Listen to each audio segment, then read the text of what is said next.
is an organisation that observes and reports on the ethical standards and corruption-free execution of the sports business with a focus on football and its main body, FIFA. I suspect our speaker, our microphone is probably in the bar at the moment, judging by the background noise there, but we'll try and pass through that. FERW started as an initiative of former football players and human rights activists in early 2016. The basic idea was to blend sports with human rights. In 2017, the idea turned into an organisation that is growing with followers and supporters. Our vision is to promote fair and free world sports by making sure the main body, FIFA, is free of corruption and treats countries equally. Because the sports industry is constantly in the public eye, FIFA has acquired a major responsibility as a role model. FERW considers it as its duty to monitor this responsibility, especially given FIFA's less than glorious historic track record. So this includes 1, FIFA in focus. FIFA has gained a lot of power since its foundation in 1904. Our aim is to check if FIFA is following its own ethical standards and regulations. 2, please come down and join it. Sex equality. This remains an area of basic concern. Recent scandals in African and Middle Eastern associations even reveal areas of outright abuse. 3, corporate social responsibility. Given the massive interest in the game by society, it's extra important that the corporations representing this industry set a positive example, or at least don't set a bad one. 4, discrimination. Remarkably, blatant cases of outright and illegal discrimination in the profession continue to get reported in the press. And 5, sports and politics. There are numerous cases in which politics played a positive part in the history of sports, but in many more cases, politics are misused and crowbarred into biased disputes between countries or personal views levered in through personal application of an individual's superstar status. There's often a thin line here. FERW aims to spot and prevent the abuse of power in the industry of sports. So if you look at these taken as a whole, you can see why politics and sport as a combo is a valid and timely topic for debate, along of course with everything else. So I'll start with, if I may, with Mike Wood. I'm absolutely delighted that Mike's able to make it today, because I've known Mike Wood for many years. I first encountered him in the European Parliament, where he was one of the very few staffers in the building who was a robust Eurosceptic and understood what British MEPs were out there to do. I believe he was elected into local politics on his 7th attempt as a local councillor, which shows a remarkable robustness of spirit. He's the MP for Dudley South and has been so since 2015. He was responsible for the Wired Compensation Bill, quite an important pointer in terms of people taking personal responsibility for impinging on other people's livelihoods. He's been a PPS, so rather underappreciated role in trade, home affairs and for the DPM. In 2019, in recognition for his support for grassroots football for Dudley South, members of Birmingham County Football Association team presented Mike with the FA's Grassroots Champion Award. Most importantly to everyone in this room, he's been Vice Chair of the APPG Football and Chair of the APPG on beer. Gentlemen, ladies and gentlemen, I'll give you Mike Wood. Thanks, Lee, and I think, first of all, I should say that as a West Bromwich Albion fan, sometimes feels that perhaps football and football don't always mix, at least at the Hawthorns. But I think for today's session, obviously, looking at FIFA in particular, I think there can be little doubt of the role that politics, not in terms of ideology, but in terms of internal politics, has made too often within FIFA's operations over many years. And sadly, I think it's the kind of politics that gives both politics and football a bad name, in terms of too often it is about the accumulation of personal power, influence and wealth. And so in terms of FIFA watches, in terms of FIFA ethics and regulations watch, perhaps football and politics shouldn't mix as much as they appear to do. But I think looking at it more broadly, for those of us who see politics as very much being a fundamental part of society, and football being so central to our society.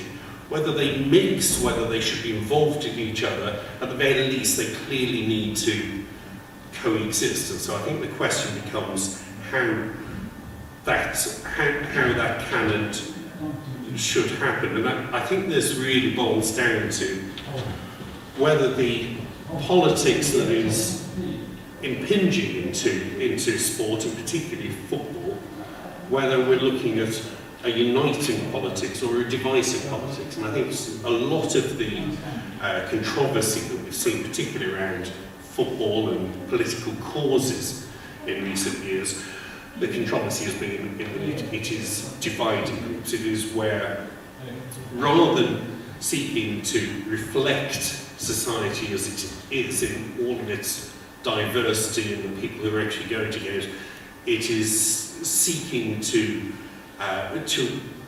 impose, or certainly to promote, a particular view of politics and society that doesn't match the people who are engaged in the sport more generally.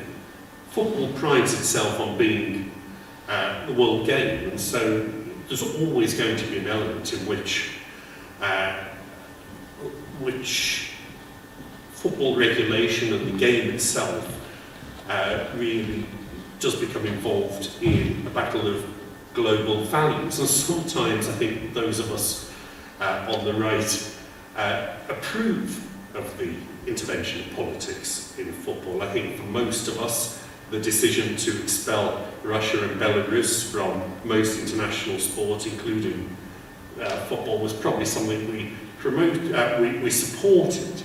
But I think we also have to be aware, in much the same sense, that freedom of speech only means something if you support the freedom of people who disagree with you. That if we're supporting that kind of political measure, that it probably does have implications that we're perhaps less keen on, because I don't think we can claim that the global game, the national associations of football more widely, has always been consistent on this, because I think for every South Africa where sporting sanctions may have been deployed for better or for worse, and I think whether you agree or disagree with whether it was right or wrong to exclude South Africa so long from global sport, I don't think anyone can question the impact actually that those sporting sanctions made, which were probably more significant than the economic sanctions. But for every South Africa, of course, you have a USSR, where we're perfectly happy to take the fight against the communist system, whether it was on the football field or, for that matter, even at the Olympics, where there was no question that the evil empire, as Ronald Reagan described it, actually saw the sporting field as very much part of the battle between East and West, and yet we didn't expect them to be excluded in a way that we now do expect Russia and Belarus. But if Russia and Belarus are being excluded from football, what is our argument as to why perhaps China or other countries that we think similarly are outside those global values as we see them are legitimate participants? Why did we think that it was permitted? And this obviously goes back to the question of FIFA and corruption. Why did FIFA feel that it was permissible for Russia to host the World Cup in 2018, 4 years after effectively occupying the Crimea? Why did the IOC feel that it was okay for Sochi to host the Winter Olympics, and yet now it is now they have no place in international sport? But of course, for those of us who would generally try to separate sport and politics, we now see these impinging further with the questions as to whether Qatar should be allowed to host, not because of the practicalities of whether hosting a World Cup in the winter in a desert state is the right thing to do, but on questions of labour rights and human rights, and I think we're always going to be on the defensive once we've conceded that point. And I think that is where we do need to decide whether the role of football and other sports is to reflect or to drive change in society. Because there are also, I think, political issues domestically. We look at the issues around ownership of football clubs in England in particular, and the effects that that has had on football league clubs that have very long histories within local communities that are more than just businesses. Of course, as Conservatives, we wouldn't normally be comfortable with intervening in what are independent organisations. We'd let the markets take their course, because these are slightly different to normal markets in that there isn't a free market, because there's no free entry. It is very much a monopoly already, in which the participants are effectively able to regulate who takes part. So I think the political questions as to whether and how football should be regulated are also something that perhaps... if you want to follow straight on from that, I would be delighted. Brendan Clark-Smith requires no introduction from me, which is just as well because I haven't written one. Thank you, Lee. It's not my brief. I'm a die-hard football supporter, and I think if Mike has suffered with West Bromwich Albion, I'm a Notts County supporter, so it significantly worse. We were top of we were top of the National League for about 6 minutes of the weekend, so I think I'll take that generally. With the Parliamentary football match against the Lobby, which was quite interesting on Sunday. We lost 3-2, which is an improvement on normal. I managed about 10-15 minutes at the start, limping around with a bad knee, and I'd love to say I did it during the match, but I did it trying to sort of bust some dance moves the night before, and felt the pop and remembered I'm 42, not 22 anymore. So yeah, I think that's the thing for me, and football for me is a great uniter. It's something that transcends politics. It's very much part of our identity. For me, they always say football is our religion almost in England in many ways.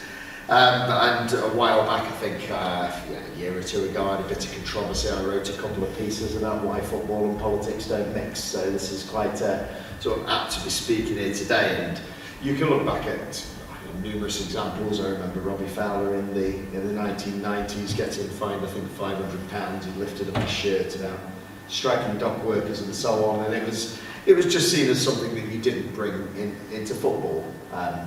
You could look abroad. You've seen like Barcelona, I think, and is it Mesquite? But it's more than a club, isn't it? I think Spanish is not great, or Catalan, as I should say, which is the part of the argument. But yeah, I think it's kind of this creeping kind of virtue signalling that I tend to see that's come across in football now. You mentioned about World Cups and teams are changing their kits or wearing armbands for things or doing other things, and it's is there any change that's going on there? Is it just a symbol for it? None of this used to happen before, and I just think I looked at the taking the knee issue, which I had a huge problem with at the time. And I just thought it was a little bit too much, and it's almost bringing that kind of partisanship into football. Yeah. And I think that is, when I watch Match of the Day, I want to watch a sporting spectacle. There are things that we'll all agree on. I think when we see racism in sport, and that's something that's a very, very big issue and you want to tackle, and it's something, I think Mike was talking about global values, something that everybody can get behind and everybody can support. And it was the division that I really didn't like to see with the taking the knee. It was pitching one group of people against another effectively. You must think a particular way for it. And I think in my piece I must have given a dozen examples of where football and politics do not mix. And I think there was a match between Honduras and El Salvador once upon a time, and a war broke out at one point. So, never a good sign. Yeah, so there are quite some extremes with that. I'd given examples of England playing Germany in the 1930s and what was seen as diplomatic at the time. And you look back and you would be horrified at sort of some of the customary stuff. People took that the wrong way when I wrote it, saying that I'd compared that to England players taking the knee, whereas I'd given actually a dozen reasons as to why it was bad, and people picked the worst one. because again they're using football for politics, and this for me is the worst part of it. You know, it can affect some wonderful change. We look at what football does in communities and so on, and to me it's gone the wrong way. With the taking the knee thing again, they've continued doing this in the Premier League to the point where it's lost its effect. I think Les Ferdinand, if you look at a lot of things that he says, I want to see action taken for specific things. I've worn the t-shirts, I've done all of the campaigns, and it doesn't seem to have the desired effect in some cases. And it's almost worn off, I think, before every single kick-off that you get in the Premier League now. We're having this constant explanation of what's going on. We know it's been done and it's lost its effect. So I just think that, you know, sport is a great sort of platform in many ways, but I think they've just taken it to a logical extreme, and I think there's a lot of hypocrisy that's there. Again, I mentioned the World Cup, whether the right or wrongs of it. I know some people have said it's a good opportunity to look at change in various countries, or it's a good chance to have that dialogue and so on, and I think with the World Cup coming up, I think that's very much the direction I think that we should kind of be taking in engaging with that. You know, whether that's going to be the case, whether FIFA are going to look at how they give World Cups out in the future, you know, whether they're going to clean up their own act. Mr. Blatter and Mr. Patini, and there's quite a colourful history with that. But I mean, for me, I mean, there are huge gaps in the way world football is governed, and as I say, the internal politics of it, I think sometimes is the bigger problem. So I'm not going to be too controversial. I think as a government minister, it would probably be wrong for me to jump on another department's thing, but just to say that, you know, I remain a football fan and would rather stick to football rather than politics, and politics rather than football on the other side. So it's nice to discuss both here. Well, thank you very much. Thank you very much for agreeing to this on short notice as well. We are waiting for James at Sunderland. Is he there? Yeah. Oh, it is. Yeah. Please come on down. I've got nothing really to add. Again, we'll get away that easy. I can at least introduce him. I was just going to say what Mike said. That was going to be my speech, but that's it. I can at least introduce you. So James Sunderland, well, thank you very much. He's hot visited from another event, as I understand. James is MP for Bracknell, Crowthorne, Sandhurst, Finchampstead, and Workingham Without. I don't know whether that's Workingham Without John Wedgwood or how the name is generated, but it's a quirky name. He's a graduate of the University of Birmingham. Apparently. KCL and the Royal Military Academy Sandhurst. He spent 26 years as a regular officer in the really large corps, the RLC, as it's known in the trade. Only leaving a short notice as Colonel in 2019 to stand as a parliamentary candidate. He's done a number of odd tours, also work in Germany, NATO Northern Flank in Norway, UK civil contingency planning and Afghan plans work. He was CEO of 27 Regiment, RLC in Aldershot till 2016, commander of the Army Engagement Group, responsible for high-level engagement on behalf of the Army Board. In addition to his military career, he's been a school governor, road safety campaigner, chairman of the British Army Motorsport Association, and I don't know if you have time to do this, and fundraiser for several charities. In Parliament, he served as a PPS DEFRA, and he's a member of the ABPG Football Supporters and Vice Chair of the ABPG on Football. So, thank you very much. Thank you so much. A very nice welcome, and there's nothing worse than having your biographical notes read back to you because you think, my God, have I done that? Which is fine, but I'm very blessed to be here. It's a great privilege being a Sunderland MP. I left the Army at very short notice in 2019 to stand for Bracknell, and somehow got through. And without boring you too much, when I phoned my wife on the night of the selection and said, hey, yeah, but guess what, I've been selected. She called me a four-letter word beginning with C. So she wasn't particularly pleased about it, but I regard myself as a pragmatic politician, and sport is very important. So I'm going to talk very briefly because I think that Mike has eloquently covered his pitch, and Brendan, whose credentials in football are fabulous, and of course Paul will follow with his own views as well. I'm just going to say very briefly that sport is hugely important, and I hadn't realised quite how important sport is. And my humble view is that politics and sport don't mix at all.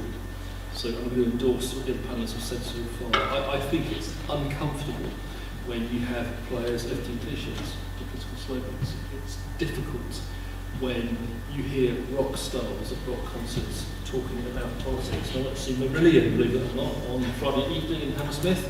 They're still going strong. And it's not comfortable when you see people who are public figures, as they of course are as a well-known band, talking about politics. So my view is that we leave politics to the politicians and we leave sport to the sportsmen.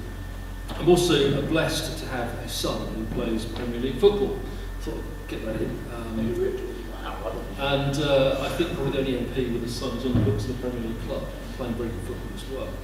And it is very important for me that when you go watch him play football, that politics doesn't mix their line. It's great seeing parents on the touchline. Parents know that I'm a member of Parliament. They don't cross that line with me because they think it's inappropriate to discuss politics with me when I'm there watching my son play football. So I'm going to be really bold and say politics and football don't mix. The only exception might be where politicians are called upon to intervene to assist sport. And we've had a brilliant sports minister until recently, Nigel Huddleston. I'm sure the new one, Stuart Andrew, will be just as good. And he's been exceptional during the whole pandemic. We've given sporting events back on the radar. Pilot events like the Festival of Speed, British Grand Prix, we've had football in the stadiums. Really, really important that's happened. So I think politics is there to benefit sport and to support sport. I don't like it when sport is there to threaten what we do or how we do our business. So that's me in a nutshell, and I just want to endorse what the two panelists have said. And Paul, no doubt you will trump me with your intellect and your input. Thank you so much. Thank you. Well, I'll introduce Paul now then. Paul Bristow has been the MP for Peterborough since 2019. Lee started working within the parliamentary system for Richard Spring, then became the chairman of the Association of Professional Political Consultants, during which time he served as a local councillor. He spent 2 years as an MP on the Health and Social Care Committee before being appointed PPS at DCMS, thus giving him a ringside seat on the disputes around political correctness being fought by Nadine Doris, which is rather relevant to the discussions today. He's a supporter of York City, but also of Peterborough Sports FC, aka the Turbines. Over to you. I suffer from a condition. It's an inherited condition. It's something I can't get rid of, and I'm afraid it's lifelong. My grandfather supported York City, my dad supported York City, so I have to support York City. It's something I apologise for. It's impacted my life, impacted my marriage, and impacted almost every aspect of who I am, to the extent that I've only just recovered. I'm just about over it. The question is, do politics and football, do they belong together, do they mix? When I was about 6 years old, my dad took me to my first football game. It wasn't York City. It was a cold, well, it wasn't actually, it was a Saturday, so it wasn't too cold in about September. And what I remember from it are crisps in the pub before, my dad drinking with his mates, and we sat on a wall on an open top terrace at Lee Road watching Peterborough United play Newport County. That's how long ago. Football from that moment on has been in my veins. And politics and football do mix, because my dad, he started to take me to watch Peterborough United, became friends with a group of people he met at work, and as a result of him going to those games, he became the head of Unison. So he became a union baron as a result of going to football. And my earliest memories of politics was during my then Conservative dad row with all these Labour and union people. But my dad knew how to save money. My dad was a hell of a leader, and that's why he ended up head of Unison. So in that regard, politics do mix from my personal story. That's how I really got involved in politics and began to talk about issues. I think the discussion we're having today is a discussion around governance versus values. Politics does impact football, certainly when it comes to governance. Of course it does. You know, I'm PPS in the Department of Culture, Media and Sport. I mean, I have to sit behind the minister and watch them make a speech. And the largest Westminster Hall debates, the most popular Westminster Hall debates have been ones in Derby Council, been on Bury, where my colleague James Daly has been involved in saving the football club there. Probably guarantees re-election by saving that football club. Politics and football do mix, because what football does is unite a community. They are central to a particular town or location or city, and everybody involved in that you can't begin, there's nothing like an identity around a football club and its impact into the community. So of course it's going to impact on politics, especially when it comes to governance. And no one wants to see what happened to Derby County or to Bury or to Macclesfield happen again, and that's what's led to the fan-led review. And that's what kind of led to that. And the number of people involved in that and who are passionate about that, in terms of our colleagues and the people who kind of fed into that, was really a real eye-opener for me, and really found, and I saw the passion that many of my colleagues had for those views, and it was a real key part of my work as a PPS. And of course that's politics, but that's the governance of football. That's how football's organised. And look at the Super League. You know what happened? That created the potential, the proposal to have a Super League. Got Boris Johnson, the then Prime Minister, to intervene in it. So of course the governance of football it is incredibly important. And what you're doing, or what the organisation FERW, okay, what that organisation is doing is again shining a light into like transparency and accountability about how organisations behave.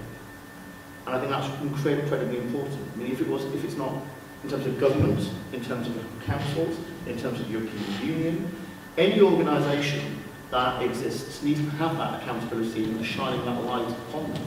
And I think that's absolutely right that organisations like this exist and you're able to do that. That's incredibly important. Where I think politics does, some of my colleagues have talked about this, when it becomes politics, what happens ultimately is football sometimes becomes a place where people are able to show their values and able to kind of say, this is how I feel about something. And that's, I think, where we get ourselves into difficulty. Now, look, personally, I don't mind kids, but I also think you have to be sort of realistic in terms that it's always kind of happened. If you look at cricket, in terms of South Africa, you can look at the Olympics where it's happened. We're doing it right now when it comes to Russia and Belarus. There's huge arguments about whether Wimbledon were right or the British Lawn Tennis Association were right to exclude Russian players. It's not their fault that their country invaded another country, but then they're ultimately being excluded from international sport. And what often international sport becomes is a proxy, doesn't it? It becomes a proxy for other things in order to put pressure on organisations. Do people object to that? Probably not. But I think the argument about politics and football comes down to governance versus values, and about whether it's right that football is able to kind of show their values as they're playing football. I think that's the question we have to ask ourselves. No one objects to football, politics and football when it comes to governance, but when it comes to values, I think it's a lot more tricky and a lot more debatable. That's all I really want to say. Thank you very much. Actually, at this point, can we just have a little round of applause for our 5 speakers on that? That's been I mean, just to briefly recap what we've heard from some quite striking speeches that have been. We've had a strategic overview. Although I would take issue, I think Rocky IV demonstrates, is it Rocky IV, which is the Russian one, demonstrates the limits of international sport. We've heard about the risk of letting virtue signalling heavily into sports, and particularly on the pitch. We've had a fascinating personal experience. I had absolutely no idea your son was involved in football, so that's research, G2 failure for myself on that score, I'm afraid. We've seen, we've heard about the struggle between values and standards and governance and versus personal opinions, and this great conflict in terms of where does the politics, where does the legitimate introduction of politics end, and where does it become highly ambiguous and highly charged and subjective. And I think that's going to be an ongoing debate. But I wonder if anybody in the audience has any particular questions they want to ask of anyone in a panel. Yes, we have an arm over there. Do you feel that one of the biggest complaints of a lot of local clubs, and come back to your point about clubs being part of the community, is the fit and proper test of ownership of clubs. And you get to really ask the question, is the English Football League actually fit for purpose as a management body to manage that process? And you see clubs in the Championship, total debt is over £1 billion. That is just an unsustainable model, and too many owners have come through who are just totally unsuitable. Does anyone want to take that? I mean, I'm happy to start. No, I think you're absolutely right that the structure of football and the prizes available at the very top of that football pyramid obviously incentivise a behaviour that I don't think would be sustainable in pretty much any other business. As I said at the start, I'm an Albion fan. I know we've got a West Bromwich councillor here as well. My own club, Chinese owners. Recently, it's come out that they've issued or they've either taken out from the club a number of loans in order to support their other businesses, or they've taken out, and those have been loans from the club, but they've also taken out loans secured against club assets. And of course, the risk is, if those have been defaulted upon, what happens to the ground? And suddenly you've lost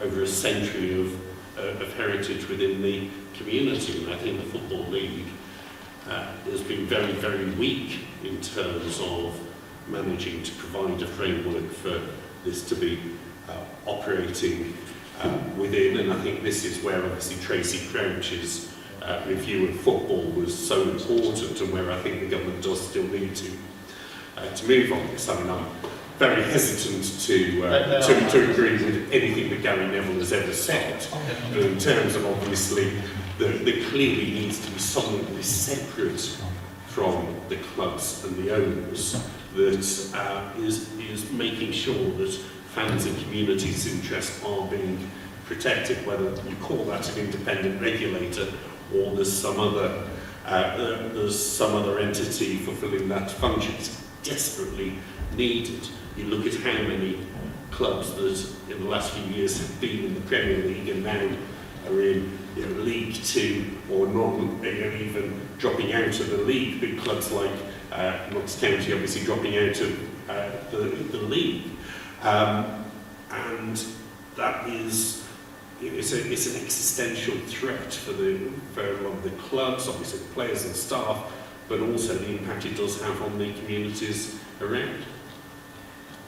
Yeah, I mean, I just sort of to add to that as well. I mean, this is where the discussion comes in about the fan-led review again.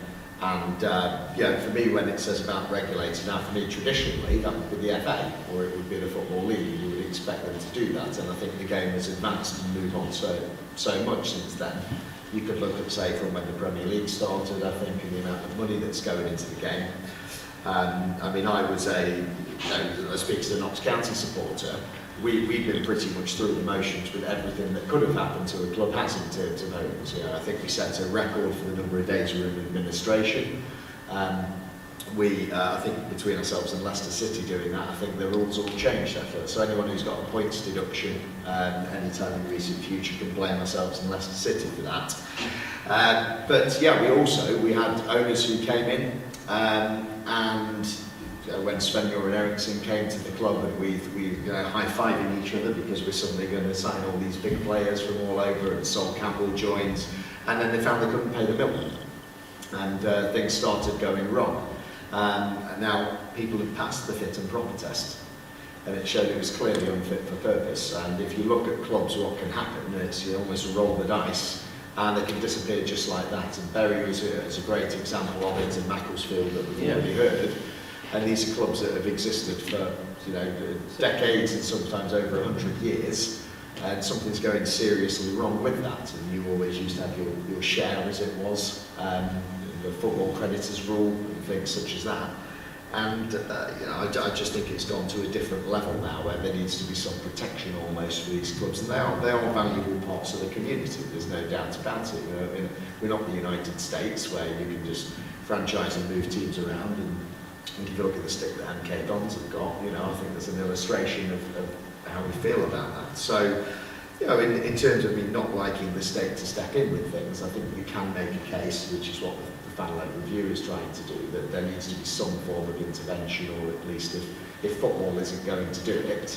Then you could say about football is it's remarkable how few clubs have gone bust when you compare them to normal businesses everywhere else, and I think it just shows the strength of community as an institution, that people are prepared to put their own money to save something like that. So it's something worth protecting, but yeah, I think there's something that's gone seriously wrong at times, and we need to look at what we can do to prevent that from happening,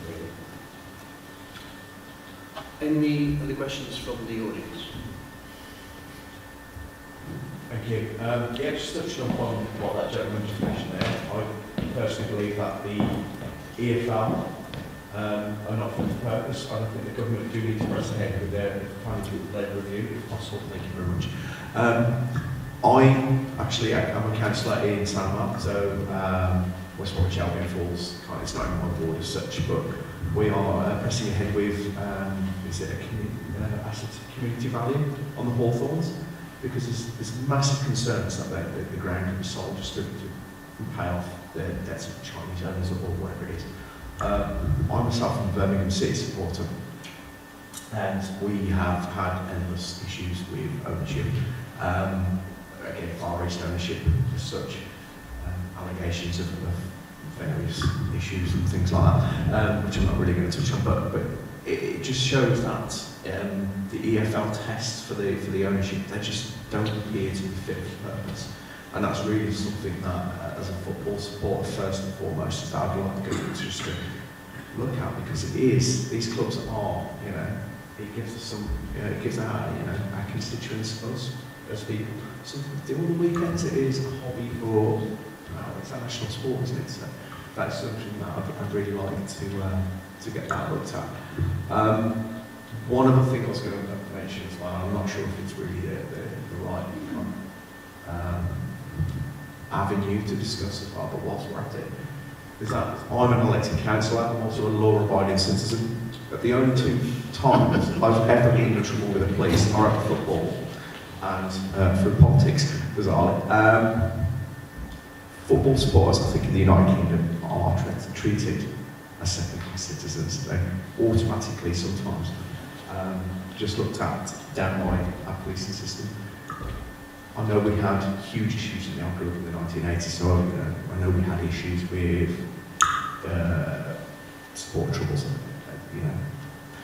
But I just think it's wrong that a football supporter can actually go and support the team now and end up being questioned by the police for no real reason, just for being there, if you like it. And I think if that happened in any other scenario, it wouldn't be accepted.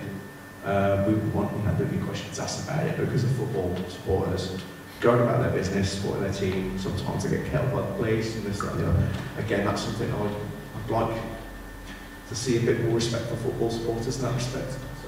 So, I think it's a two-way street, I think, because I think that if football supporters are treated fairly, then, basically they wouldn't get the grief from the police and vice versa. So. James, if you Yeah, I was just going to answer a couple of things very quickly. I think the first thing is I've got a great faith in the police of the UK to make the decisions that are required. So we need to defer, operating powers to the police. We had a lot of whinging last week about the Queen's funeral, arrests in Scotland. No, I'm really sorry, but we empower the police to do a job. And if the police on the ground feel that there's a legitimate reason for intercepting, stopping somebody, whether it's for search powers, I think we need to defer to them for doing it. I'd be more concerned if there was a pattern of behaviour in terms of football fans being routinely stopped for reasons that weren't legitimate. So I think we need to monitor that one. The second thing is your early point about asset community value. I think football clubs are exactly the reason why the Localism Act was brought in. What a perfect example of where we need to be looking after those assets. So pubs, definitely, and football clubs, definitely. We underestimate the importance of football clubs to our communities, and therefore I totally agree with you that the family review needs to fly. It needs to continue because we haven't built those safeguards in. I'm uncomfortable with the idea of rich businessmen buying football clubs because they want to, because it's a vanity project. And I think therefore we have to make those safeguards a bit more prescriptive, a bit more pronounced in terms of protecting those clubs. I've also had examples of where the Localism Act in 2011 has not worked for the MP's benefit at all. It's used as a blunt tool for stopping patches of things that can legitimately be sold. So I agree with you, and like the rest of the panel, I want to see the fan review go through, even with the new government and the new sports minister. Paul, did you want to raise that? Yeah, I was just going to add two questions. I've actually just proved my point. Politics does, kind of pervade football. It has to, in terms of, but that's governance, isn't it? It's about making sure that the governance is correct. And I share entirely the panel's kind of views on proper governance for football clubs. I think that's why the fan-led review is so important. As I said in my remarks, the number of colleagues who are interested in this is huge, and it's as a PPS. I've seen the number of colleagues that come to me and asking my opinion about when is it going to happen, what's the the number of interest in football and its governance is huge. So yes, and politics and football do mix, and it has to, around governance. But where it comes to question it's about values rather than governance, but that has to stay. The point that you made about the police, I think there needs to be an understanding that your average football supporter has changed hugely from the 1980s to where we are now. I think sometimes that's not always relevant. Peterborough United have built a new stadium in the centre of Peterborough. I'm very much in favour of it. I don't like it when football stadiums are put on the outskirts of cities where no one lives. I actually quite like it, when they're in the middle of a city, because of the economic impact that has on the city centre and local businesses and everything else is huge. But a lot of the objection from the proposal is a mindset of what a football fan is and how they behave. And the idea that they're going to have, kind of hundreds of thousands of people, kicking the hell out of each other on a Saturday night around people's homes and around whether both stadiums, I think is a completely outdated mindset. Quite often, the football fans who go, it's a family endeavour. You take your kids there, it's a hugely different perception, and I think a lot of it's about perception. We need to change it. I think we've got time if anybody has one final question. Anybody over in this part? No? Very well. Yes? I'd just like to know what you think about the number of foreign players in English teams and if that should be capped at all. No. Well, who's up for this one? I'm quite happy to give you my honest opinion. Do you know something about, if you'd asked me this question about even 2 or 3 years ago, I would have said that we need to cap the number of foreign players because I think it's having a detrimental impact on our international game. You look back at the politics, footballs in the 80s and the 90s, and when Sky were involved in football, it's all become money. It's money, and the Premier League is the wealthiest league in the land, and that's why we attract all foreign players. It's having a detrimental impact on the domestic game. Actually, I'm beginning to change my mind. Because probably because of the success of the England football team. No, but I think it's a dual-edged sword, isn't it? It's on one hand the number of foreign players in our Premier League has actually lifted the players, kind of our own domestic players, to a standard where, which I think is a positive move. I also think the fact that the Premier League is the wealthiest league in the world is actually an element of national pride, because the actual economic impact that has is hugely positive, and it hugely matters when it comes to Britain's soft power and its ability to export ourselves as a country around the world. It's another example of politics and football actually makes. You would actually, believe it or not, the Premier League is for many people living abroad, many kind of community living abroad, it's probably one of the only things people know about Britain. Their ability to that and the BBC are probably two things that people know about Britain. So if you'd asked me 2 or 3 years ago, in a very sort of NIMBY-ish sort of way, I was thinking that we should limit the number of players in order to try and improve the standing of our international team. But I've come to take the view that the success of the Premier League is in itself a positive thing, and I think the number of foreign players playing the world's best players playing in our Premier League is something we should aspire to. I agree with Paul on that. I saw I had a very similar opinion as well, actually, in a similar path. And I saw a photograph this morning, actually, and it was showing the 3 Dutch players at AC Milan in the 1980s, Rijkaard, Van Basten and Hullett, and you look at how that actually added to the Italian league now, and there wasn't a huge number of foreign players, but I think it does add more. But just flipping it over, I'd actually like to see more English players playing abroad as well, because I think that actually adds to the team that we have in terms of the experience that they gain in terms of helping the national team. People like Sancho's been at Dortmund, and Jude Bellingham is a great example as well, and I think we're actually better for it if we can export football as well as bringing it in, and it is a big export industry for us with the Premier League. Why not with players? But yeah, obviously, I think there are limits, and sometimes it's taken to a ridiculous extreme. But as Paul said, if we do it right, and at least since Brexit, now we have a choice. Yeah, I risk it being boring. I agree with both Paul and Brendan. I think the quality of football played in England is generally of a far, far higher quality than when I started watching football in the mid-80s. And you obviously, I think the idea that this is negatively impacting on the national squad, I don't think it's backed up by the evidence at all. I think the national squad, even though the world game is much more competitive than it's ever been, the England teams are generally at least as strong as they were through the 70s, 80s, early 90s, at a time when UEFA's cap on homegrown players, on overseas players, was in force. I don't think we do want to see our top teams being limited to 3 or 4 overseas players. The days when Man United is one of the strongest teams in the country, if they're with English clubs, just don't get the games that they need. So I think we look at the success that Jude Bellingham, Sancho had moving abroad.